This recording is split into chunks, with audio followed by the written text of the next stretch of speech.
लहरों से डरकर नौका पार नहीं होती और कोशिश करने वालों की कभी हार नहीं होती।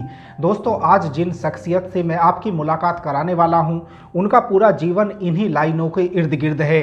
अपने जीवन में बचपन से उन्होंने रोशनी की कोई किरण नहीं देखी, इसके बावजूद उन्होंने कभी हार नहीं मानी और अपने जीवन में हर चुनौती का डटकर मुकाबला किया, जिसका नतीजा यह निकला आज वह दूसरों के लिए भी प्रेरणा है। एक दौर ऐसा भी था जब शिक्षकों ने उन्हें पढ़ाने से इनकार कर दिया था, लेकिन क्या आप जानते हैं, उसी व्यक्ति ने न सिर्फ एमए तक की शिक्षा हासिल की, बल्कि आज वह दूसरों को भी शिक्षित कर रहे हैं। यह हैं श्री जगदीश लूथरा जी, जो देश के दृष्टिहीन शिक्षक हैं। इसके बावजूद अनेक छात्र उनसे जुड़े हुए हैं। सर, आपका जो जीवन का सफ़र है वह कैसा रहा?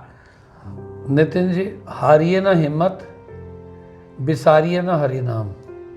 और एक दूसरी बात मैं अक्सर गाया करता हूँ, तू जिंदा है तो जिंदगी की जीत में यकीन कर, अगर कहीं है स्वर्ग तो उतार ला ज़मीन पर, तू जिंदा है।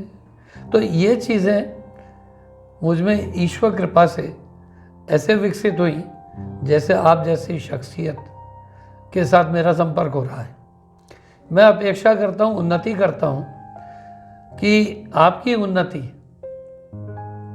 मेरी उन्नति से कहीं अधिक होनी चाहिए। आप मेरा इंटरव्यू तो प्रथम बार कर रहे हैं, लेकिन जो जज्बा, जो जुनून, जो जोश, जो सात्विकता या व्यवहारिकता आप में देख पा रहा हूँ, वो कम पत्रकारों में होती है। उन्हें मसालेदार पत्रकारिता करना अच्छा लगता है, जिससे कि मार्केट में नंबर बढ़े।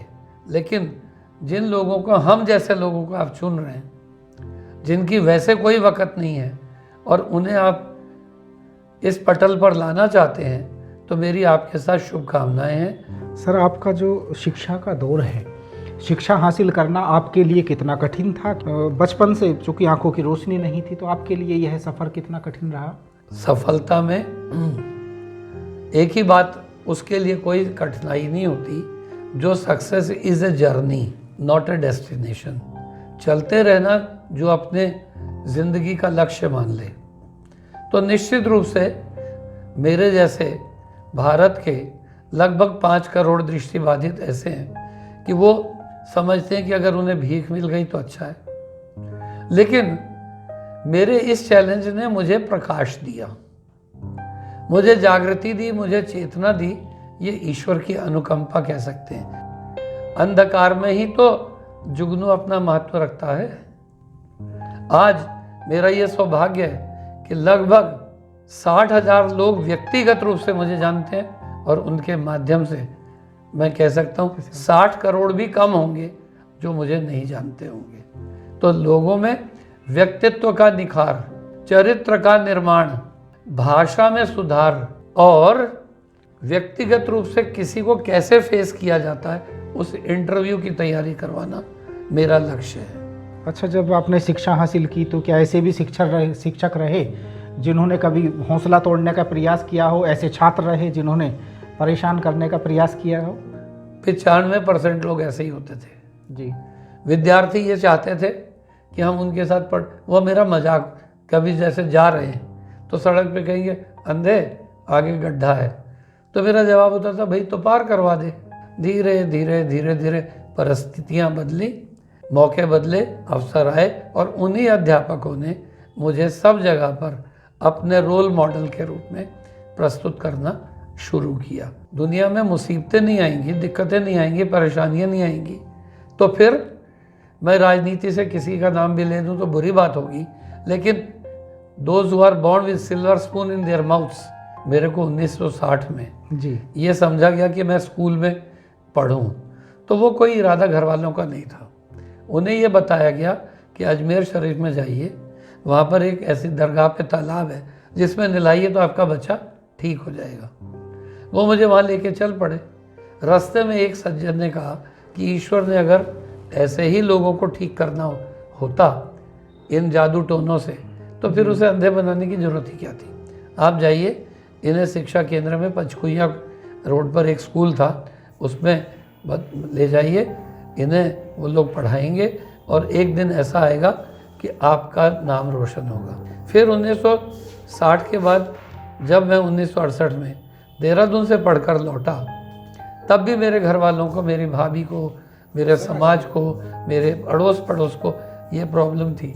अल्टीमेट मेरा ये बना कि मुंह से नाम, हाथ से काम और शरीर से व्यायाम। मैंने स्वयं स्कूल जाता था, किसी की सहायता नहीं लेता था। ईश्वर कृपा से मोबिलिटी उतनी अच्छी थी और आज भी है कि जिस भवन में बैठे हुए आप इसे देख रहे हैं, इसके निर्माण में न मैंने कोई आर्किटेक्ट रखा और न ठेकेदार।